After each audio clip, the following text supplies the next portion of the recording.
Very good morning to all, very good afternoon, very good evening, and very good night. In this lecture, we will discuss motional electromotive force, that is motional EMF. त्याच्यामध्ये first case translational motion of a conductor. तर पहा, तुम्हाला translational motion of conductor समजत असेल तर आपण पुढे जाऊया. हा आपला बार मॅग्नेट असेल, साऊथ नॉर्थ याच्या शेजारी जर आपण एक कॉईल ठेवली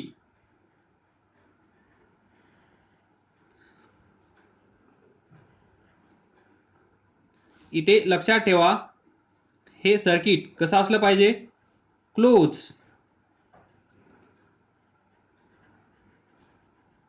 सर्किट और कॉईल. जेव्हा आपण हा बार मॅग्नेट या डायरेक्शन मध्ये घेऊन गेलो त्यावेळेस या कॉईल मधून करंट आय फ्लो होऊ लागला आणि त्यानंतर हा बार मॅग्नेट रिटर्न या डायरेक्शन मध्ये जेव्हा आपण घेऊन आलो त्यावेळेस पण या कॉईल मधून करंट फ्लो होऊ लागला, पण तो अपोजिट डायरेक्शन मध्ये. जेव्हा जेव्हा इथे रिलेटिव्ह मोशन आहे तेव्हा तेव्हा या कॉईल मधून करंट फ्लो होत आहे. That is relative motion is required to have current. आलं लक्षात? याला इकडे घेऊन जा, या कॉईल मधून करंट फ्लो होईल. याला परत घेऊन जा, तेव्हाही या कॉईल मधून करंट फ्लो होईल. हे आपण पाहिलं. तर या आजच्या लेक्चर मध्ये आपल्याला डिस्कस करायचं आहे ते ट्रान्सलेशनल मोशन ऑफ कंडक्टर. म्हणजे जेव्हा अचानकपणे, यालाच आपण काय कन्सिडर करतो, कंडक्टर, बरोबर. जर हा अचानकपणे झोपेतून उठला, विथ स्पीड v धावायला लागला, तर याच्यातून करंट फ्लो होतो, हे पण दिसून आलं. म्हणजे आलं का लक्षात? पण तिथे पण क्लोज सर्किट असलं पाहिजे, ही कंडिशन लक्षात ठेवा. म्हणजे हा जो कंडक्टर आहे, हा कंडक्टर ज्या वेळेस इथे पहा ट्रान्सलेशनल मोशन म्हणजे असा हा स्ट्रेट धावायला लागला, हा कंडक्टर सुरुवातीला इथे असेल, त्यानंतर तो इथे आला, त्यानंतर तो इथे आला, त्यानंतर तो इथे आला विथ स्पीड v, तर याच्यामधून करंट फ्लो होतो, हे पण दिसून आलं. तर आपण सुरुवात करूया. तर ही कॉईल कन्सिडर करा. या कॉईलवर हा कंडक्टर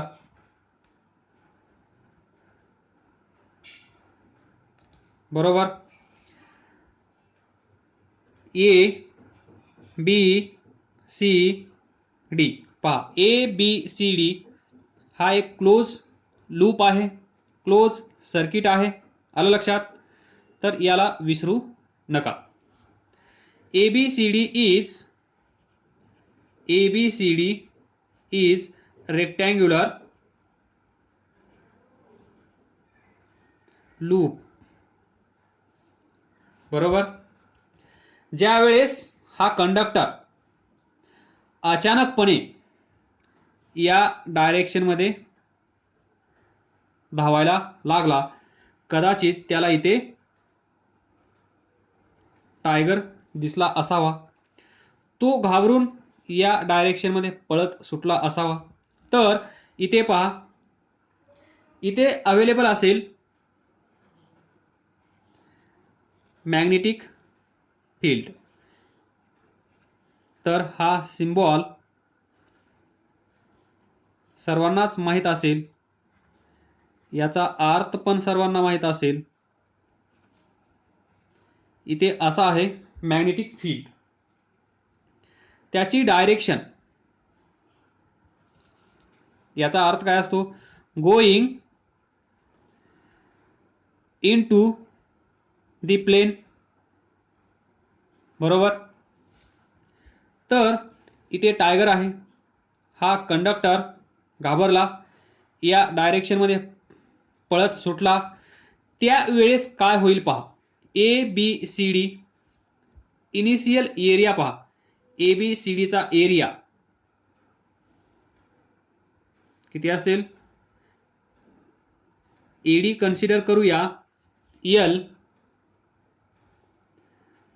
AB कन्सिडर करूया X. तर इथे पहा एरिया किती आहे? एरिया ऑफ ABCD किती आहे?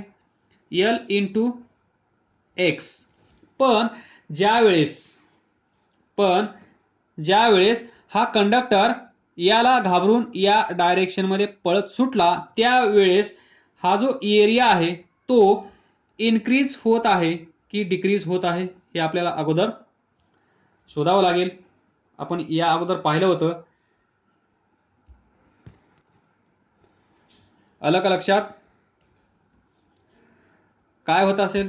ऑब्वियसली सर्वांनाच माहीत आहे, ज्यावेळेस हा कंडक्टर या डायरेक्शनमध्ये जात आहे त्यावेळेस एरिया LX इन्क्रीज होत आहे. जर area increase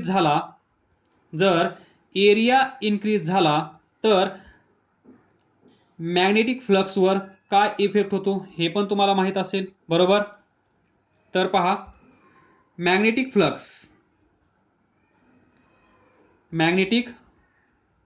flux phi is equal to BA cos theta, where theta is angle between B and A. तर पहा इथे direction of B is going into the plane, म्हणजेच perpendicular to the plain.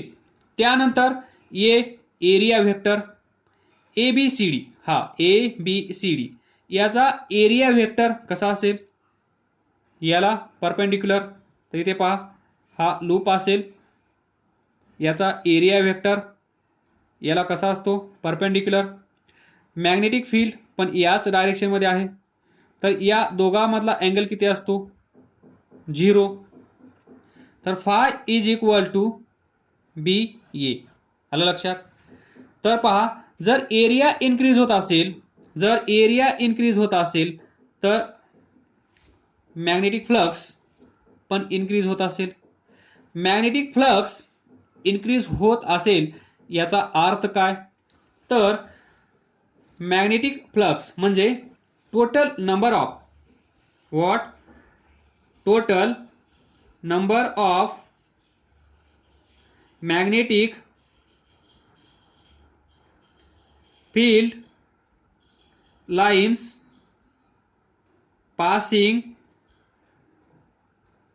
Through area LX. हे तुम्हाला माहित आहे. Area वाढला म्हणजे याच्यातून पास होणाऱ्या मॅग्नेटिक फील्ड लाइन्स वाढतील. Magnetic field lines total count केल्या तर त्याला आपण काय म्हणतो? Magnetic flux. आणि हे आपल्याला भेटतं by this small formula B into A, area into magnetic field present over air. तर मॅग्नेटिक फील्ड इथे किती आहे? B bar is magnetic field. याला आपण इथे कन्सिडर करूया कॉन्स्टंट मॅग्नेटिक फील्ड. इथे अवेलेबल असणार हे छोटे छोटे सर्कल्स हे इथे इंडिकेट करत आहेत. इथे मॅग्नेटिक फील्ड अवेलेबल आहे, त्याची direction going into the plane आहे. तर लक्ष द्या, हा कंडक्टर इकडे जात आहे, तर ABCD या रेक्टँग्युलर कॉइलचा एरिया वाढत आहे. एरिया वाढत असल्यामुळे या क्लोज लूपमधून जाणाऱ्या मॅग्नेटिक फील्ड लाईन्स वाढत आहेत. मॅग्नेटिक फील्ड लाईन्स वाढत आहेत म्हणजेच मॅग्नेटिक फ्लक्स इन्क्रीज होत आहे. जर मॅग्नेटिक फील्ड या एरियामधून जाणारं इन्क्रीज होत असेल तर आपल्याला माहित आहे, तर पहा, we know that flux rule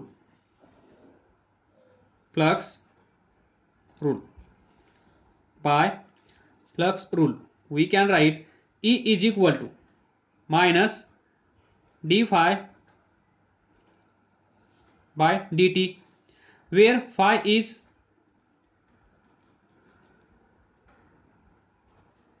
what?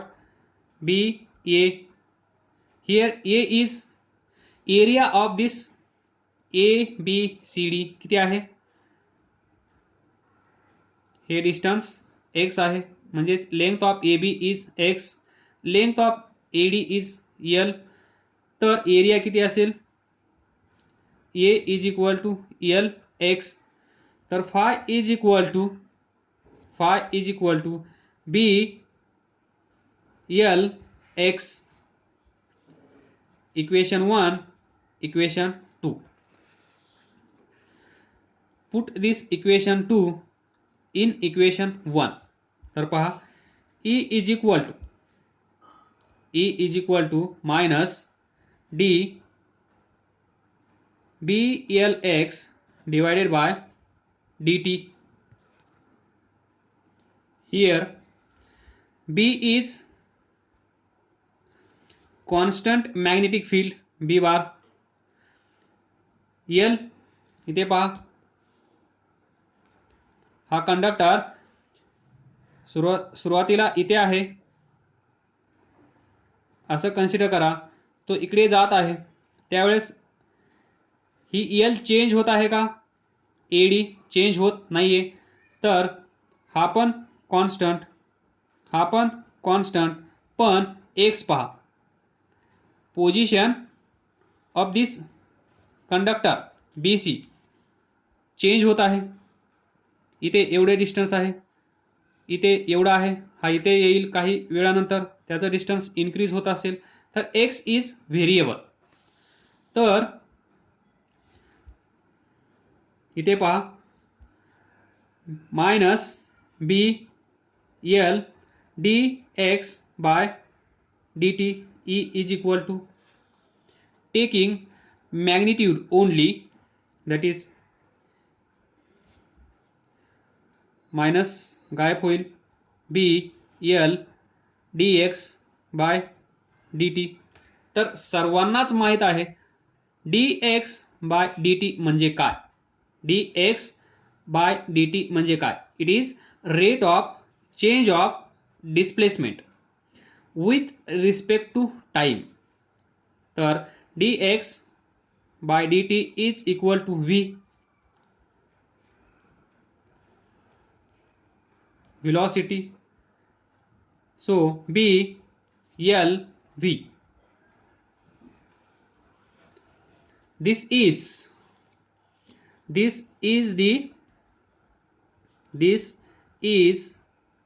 the EMF, that is electromotive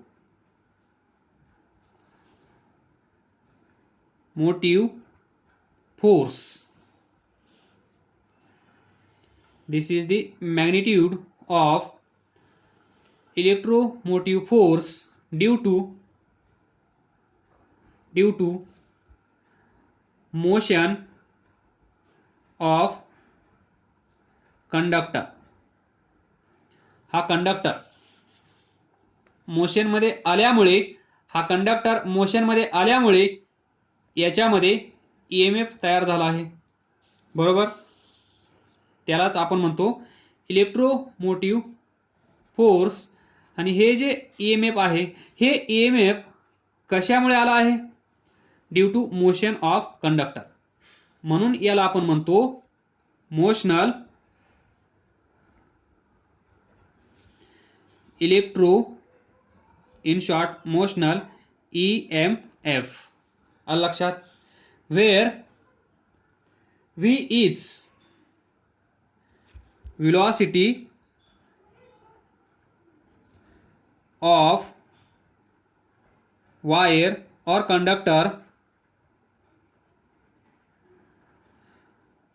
BC, B magnetic field L, length of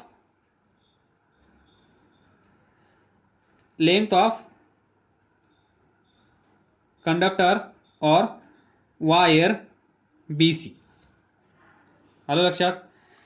म्हणजे जेव्हा कधी असं स्ट्रक्चर तुमच्या समोर येईल, इथे असा कंडक्टर असेल, हा इकडे जात असेल किंवा इकडे जात असेल.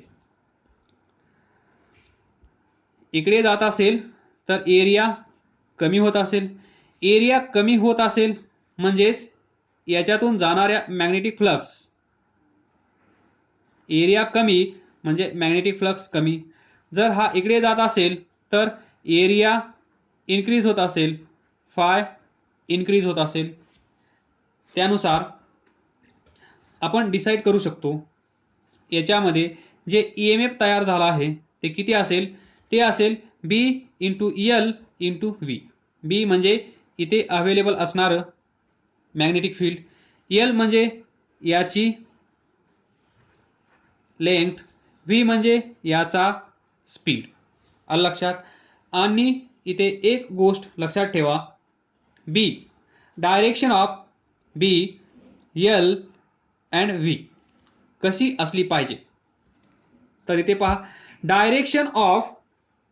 डायरेक्शन ऑफ मॅग्नेटिक फील्ड कशी आहे, गोइंग इनटू द प्लेन.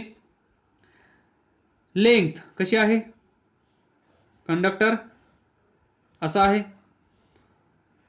ही आहे लेंथ. ही लेंथ याला परपेंडिक्युलर आहे की नाही.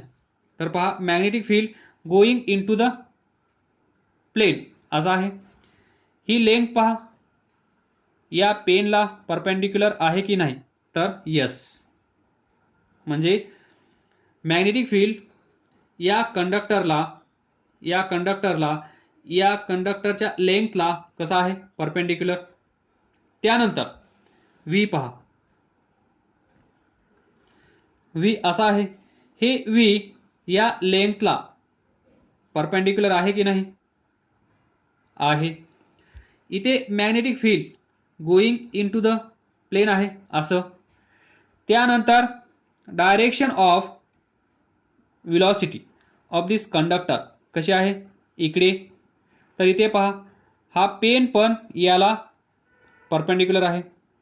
हा पेन याच वेळेस या लेंथला पण परपेंडिक्युलर आहे. आलं लक्षात. म्हणजे मॅग्नेटिक फील्ड V ला पण परपेंडिक्युलर आहे, L ला पण परपेंडिक्युलर आहे. तर इथे लक्षात ठेवा, B, L आणि V हे तिघे पण एकमेकांना कसे असले पाहिजेत, perpendicular, mutually perpendicular to each other. ही कंडिशन लक्षात ठेवा. त्याच वेळेस या कंडक्टरमधून करंट फ्लो होईल. त्याच वेळेस या कंडक्टरच्या अक्रॉस EMF तयार होईल. हे विसरू नका.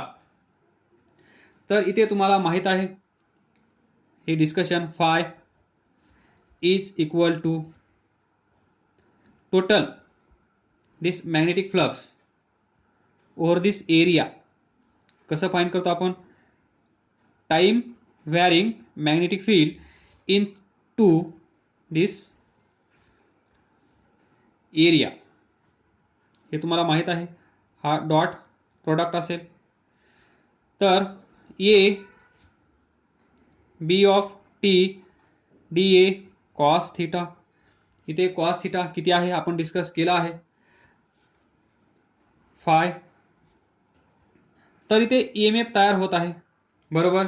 इथे EMF तयार होत असेल due to this induced EMF, there is induce current also. Current I is equal to E divided by R. तुम्हाला माहित आहे V is equal to IR. From this I is equal to V by R. V म्हणजेच potential. इथे किती तयार झाला आहे? E BLV. तर इथे तुम्ही असं लिहू शकता BLV डिवायडेड बाय R किंवा E इज इक्वल टू तुम्हाला माहित आहे काय?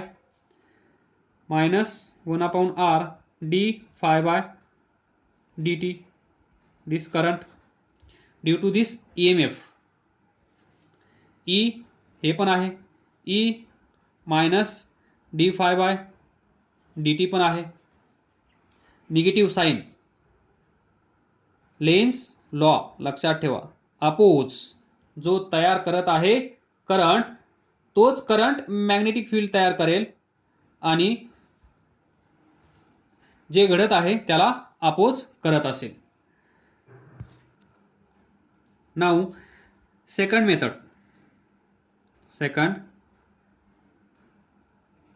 मेथड.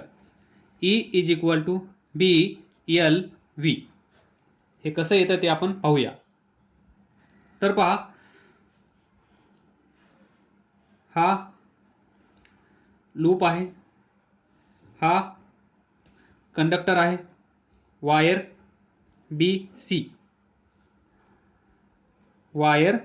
BC, किंवा कंडक्टर BC. तर पहा, याच्यामध्ये भरपूर सारे चार्ज अवेलेबल असतील की नसतील? तर असतील. तर त्यापैकी एक चार्ज आपण कन्सिडर करूया, हा इलेक्ट्रॉन. बरोबर. याच्यामध्ये हजारो करोडो इलेक्ट्रॉन्स असतील, दॅट इज चार्ज. त्यापैकी एक इलेक्ट्रॉन आपण कन्सिडर करूया. हे तेच आहे जे याच्या अगोदर आपण डिस्कस केलं आहे. ज्यांना ते समजलं असेल त्यांनी इथेच स्टॉप करा. इथे फक्त तुम्हाला मॅजिक पाहायला भेटणार आहे. याच्यामध्ये EMF BLV कसं तयार होतं, इथे पण आपल्याला E is equal to BLV भेटेल. पण इथे तुम्हाला इमॅजिन करायला भेटेल ही प्रोसेस कशी होत आहे. तर इथे असणार मॅग्नेटिक फील्ड असा आहे. बरोबर. गोइंग इनटू द प्लेन हा इलेक्ट्रॉन आहे. जर या अगोदर आपण डिस्कस केलं आहे, इथे मॅग्नेटिक फील्ड असेल. बरोबर. या मॅग्नेटिक फील्ड मध्ये जर चार्ज असेल, हा चार्ज मोशन मध्ये येत असेल, तर याच्यावर फोर्स एक्झर्ट होतो. हे आपण पाहिलं. तर पहा, मॅग्नेटिक फील्ड हा चार्ज पॉझिटिव्ह आहे असं कन्सिडर करा. तर मॅग्नेटिक फील्ड ज्या डायरेक्शन मध्ये आहे त्या डायरेक्शन मध्ये ही 4 फिंगर्स ठेवा. त्यानंतर ज्या डायरेक्शन मध्ये हा चार्ज जात आहे त्या डायरेक्शन मध्ये थंब ठेवा. तर पहा, बरोबर. Going into the plane 4 fingers, direction of thumb. त्यावेळेस डायरेक्शन ऑफ दिस, हा जो परपेंडिक्युलर आहे या पामला, ती डायरेक्शन असेल फोर्सची. म्हणजे याच्यावर या डायरेक्शन मध्ये फोर्स एक्झर्ट होत असेल आणि या फोर्सचं नाव काय आहे? Magnetic force. जेव्हा जेव्हा चार्ज या मॅग्नेटिक फील्ड मध्ये मोशन मध्ये येतो त्या वेळेस या चार्जवर हा फोर्स एक्झर्ट होतो due to this magnetic field. आणि तो किती असतो? Fm is equal to Q V bar cross B bar. म्हणजेच Fm इथे लिहूया, Fm is equal to Q V bar cross B bar. म्हणजेच Q V B sine theta. Equation number 1. हे तुमच्या लक्षात आलं. म्हणजे हा चार्ज, हा कंडक्टर इकडे जात आहे विथ व्हेलॉसिटी V, म्हणजेच हा चार्ज पण इकडे जात असेल. जस्ट लाईक दिस सिच्युएशन. इथे पहा, जे इथे घडत आहे तेच या कंडक्टरच्या आतमध्ये घडत असेल की नाही? इथे भरपूर सारे चार्ज आहेत, त्यापैकी एक चार्ज आपण कन्सिडर केला आहे, एक इलेक्ट्रॉन कन्सिडर केला आहे. हा इलेक्ट्रॉन म्हणजेच हा चार्ज. तर पहा, हा पॉझिटिव्ह चार्ज आहे म्हणून फोर्स या डायरेक्शनमध्ये एक्झर्ट होतो. जर हा चार्ज निगेटिव्ह असेल तर अपोजिट डायरेक्शनमध्ये फोर्स एक्झर्ट होत असतो. हे आपण डिस्कस करून झालं आहे. तर पहा इथे असणार magnetic field this B bar constant magnetic field. या मॅग्नेटिक फील्डमुळे ज्यावेळेस हा कंडक्टर या डायरेक्शनमध्ये जात असेल त्यावेळेस या कंडक्टरमध्ये या वायरमध्ये असणारा इलेक्ट्रॉन, या इलेक्ट्रॉनचा चार्ज निगेटिव्ह असल्यामुळे याच्यावर जो फोर्स एक्झर्ट होईल तो फोर्स कसा असेल, डाऊनवर्ड डायरेक्शनमध्ये दिस एफ एम. तर पहा म्हणजेच आणि इथे पहा पॉझिटिव्ह चार्जवर या डायरेक्शनमध्ये फोर्स एक्झर्ट होत आहे. आलं लक्षात. नाउ सी म्हणजेच याचा अर्थ काय, इलेक्ट्रॉन्स या साईडला येत असेल बरोबर. त्यानंतर पहा इलेक्ट्रॉन्स या साईडला येतील, पॉझिटिव्ह चार्ज या साईडला जातील बरोबर. पॉझिटिव्ह चार्जवर या डायरेक्शनमध्ये फोर्स, निगेटिव्ह चार्जवर या डायरेक्शनमध्ये force. Simple right hand palm rule. ज्या डायरेक्शनमध्ये मॅग्नेटिक फील्ड आहे त्या डायरेक्शनमध्ये 4 फिंगर्स आणि ज्या डायरेक्शनमध्ये मोशन आहे त्या डायरेक्शनमध्ये थंब. त्यावेळेस इथे एक परपेंडिक्युलर इमॅजिन करायचा आणि हा परपेंडिक्युलर म्हणजेच direction of force on positive charge. हे लक्षात ठेवा. तो चार्ज निगेटिव्ह असेल तर ही डायरेक्शन 180 डिग्री मधून रोटेट करायची म्हणजेच याच्या अपोजिट. तर हा इलेक्ट्रॉन निगेटिव्ह चार्ज असल्यामुळे या साईडला येईल, पॉझिटिव्ह चार्ज या साईडला जातील. तर नाउ इमॅजिन दिस कंडक्टर, दिस वायर. तर पहा इथे निगेटिव्ह चार्ज, इलेक्ट्रॉन्स या साईडला आले, पॉझिटिव्ह चार्ज या साईडला आले, म्हणजे इथे पॉझिटिव्ह चार्ज आहे, इथे निगेटिव्ह चार्ज आहे. तर तुम्हाला माहित आहे electric field, direction of electric field हे तुम्ही पाहिलं असेल. जर चार्ज पॉझिटिव्ह असेल तर या असतात electric field lines, charge negative असेल तर या असतात electric field lines coming towards charge, going away from charge. तर इथे पहा ही डायरेक्शन अशी जॉईन केली, पॉझिटिव्ह टू निगेटिव्ह, म्हणजे याच्यामध्ये इलेक्ट्रिक फील्ड तयार होईल. कोणतं field, not magnetic, electric field. आलं लक्षात. इथे इलेक्ट्रिक फील्ड तयार होईल directed from positive to negative. हे तुम्ही पाहिलं आहे. आणि या फील्डमध्ये जर एखादा चार्ज आपण ठेवला प्लस क्यू किंवा मायनस क्यू, ज्याप्रमाणे इथे प्लस क्यू ठेवल्यानंतर या चार्जवर या डायरेक्शनमध्ये फोर्स एक्झर्ट होतो. निगेटिव्ह चार्ज असेल तर या डायरेक्शनमध्ये फोर्स एक्झर्ट होतो by right hand palm rule. त्यानंतर सर्व पॉझिटिव्ह चार्ज इकडे चालले जातील, सर्व निगेटिव्ह चार्ज या साईडला येतील. इकडे पॉझिटिव्ह, इकडे निगेटिव्ह. तर तुम्हाला माहित आहे इकडे पॉझिटिव्ह असेल, इकडे निगेटिव्ह असेल तर इथे काय तयार होत असेल, इलेक्ट्रिक फील्ड. या कंडक्टरमध्ये काय होत आहे हे आपण व्हिज्युअलाइज करण्याचा प्रयत्न करत आहोत. हा कंडक्टर या मॅग्नेटिक फील्डमध्ये याच्यावर या डायरेक्शनमध्ये स्लाइड झाला. जेव्हा हा स्लाइड झाला त्यावेळेस याच्यामध्ये करंट फ्लो होऊ लागला. मग हा करंट कसा फ्लो होत आहे हे आपण व्हिज्युअलाइज करण्याचा प्रयत्न करत आहोत. Positive to negative electric field. Now see, जर इथे असं इलेक्ट्रिक फील्ड असेल, याच्यामध्ये प्लस क्यू चार्ज ठेवला असेल तर याच्यावर पण फोर्स एक्झर्ट होतो. हे पण आपण पाहिलं आहे. Force Fe, that is electrostatic force. कोणता फोर्स, इलेक्ट्रोस्टॅटिक फोर्स. आलं लक्षात. Electrostatic force. हा फोर्स किती असतो, चार्ज पॉझिटिव्ह असेल तर plus Q into electric field, बरोबर. हा चार्ज मायनस असेल तर F E is equal to minus Q E, म्हणजे याच्यावर या डायरेक्शनमध्ये हा एफ ई एक्झर्ट होत असेल मायनस क्यू ई.